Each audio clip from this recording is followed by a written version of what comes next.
Good day, I am Sachi Sibial and today I will be presenting the case of Ponce de Leon versus Syjuco. This case comes up from a decision of the Court of First Instance of Manila absolving defendant Santiago Syjuco Inc. of the complaint and condemning the plaintiff to pay to said defendant the sum of 18,000 pesos as principal and the further sum of 5,130 pesos as interest thereon from August 6, 1944 to May 5, 1949, or a total of 23,130 pesos with interest thereon at the rate of 6% per annum from May 6, 1949 until said amount is paid in full with costs against the plaintiff. To start off, we'll discuss the brief background of the said case. The appellee, Philippine National Bank, was the owner of two parcels of land in Negros Occidental. On March 9, 1936, the bank executed a contract to sell the said properties to Jose Ponce de Leon for the total price of 26,300 pesos. Subsequently, Ponce de Leon obtained a loan from Santiago Syjuco Inc. in the amount of 200,000 pesos in Japanese military notes payable within 1 year from May 5, 1948. It was also provided that Ponce de Leon could not pay and Syjuco could not demand the payment of said note except within the aforementioned period. To secure the payment of said obligation, Ponce de Leon mortgaged the parcels of land which he agreed to purchase from the bank.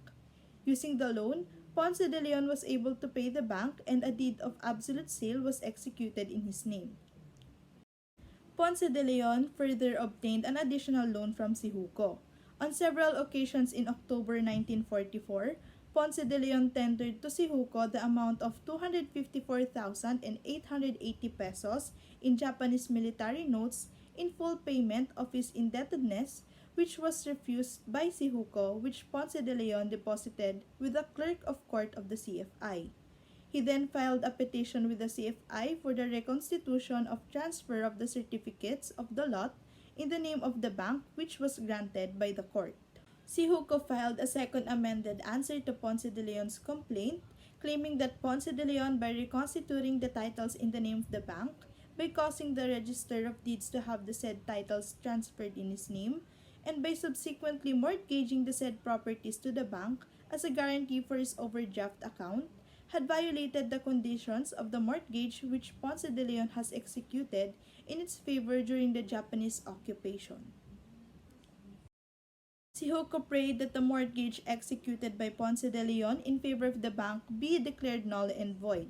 On June 24, 1949, the lower court rendered a decision absolving Syjuco from Ponce de Leon's complaint and condemning Ponce de Leon to pay Syjuco the total amount of 23,130 pesos with interest at the legal rate from May 6, 1949 until fully paid.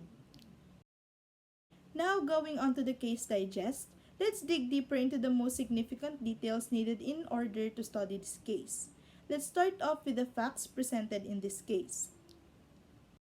For the petitioner's or plaintiff's claims, in this case, the plaintiff obtained from defendant Syjuco on May 5, 1944 a loan of 200,000 pesos and on July 31, 1944 another loan of 16,000 pesos payable within 1 year from May 5, 1948.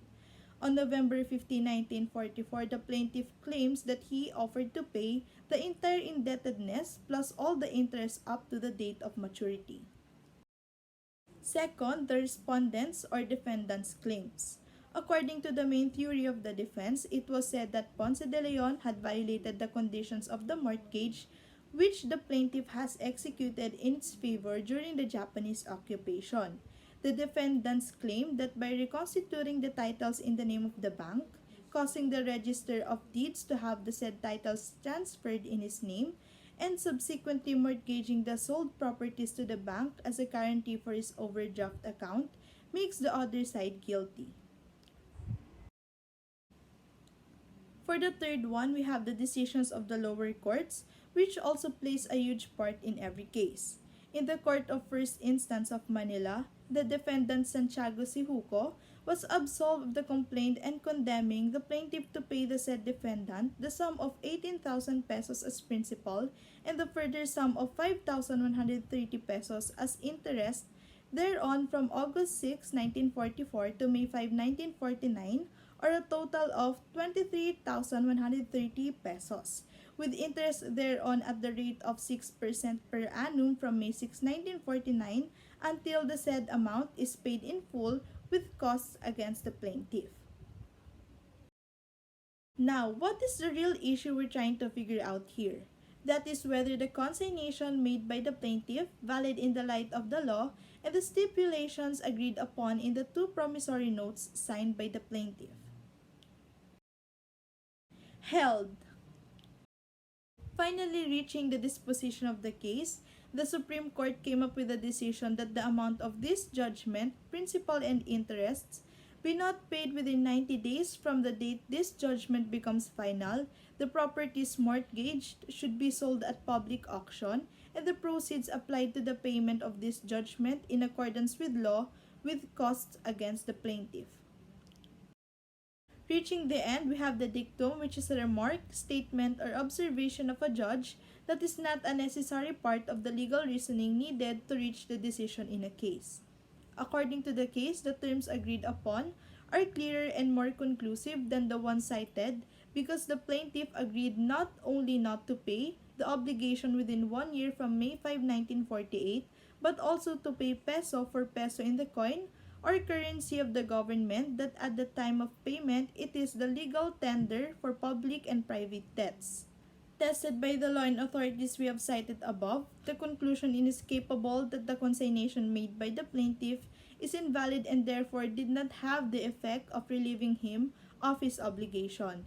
The Supreme Court states that the lower court therefore should have passed upon this defense in the light of Executive Order No. 32, which suspended payment of all obligations contracted before March 10, 1945.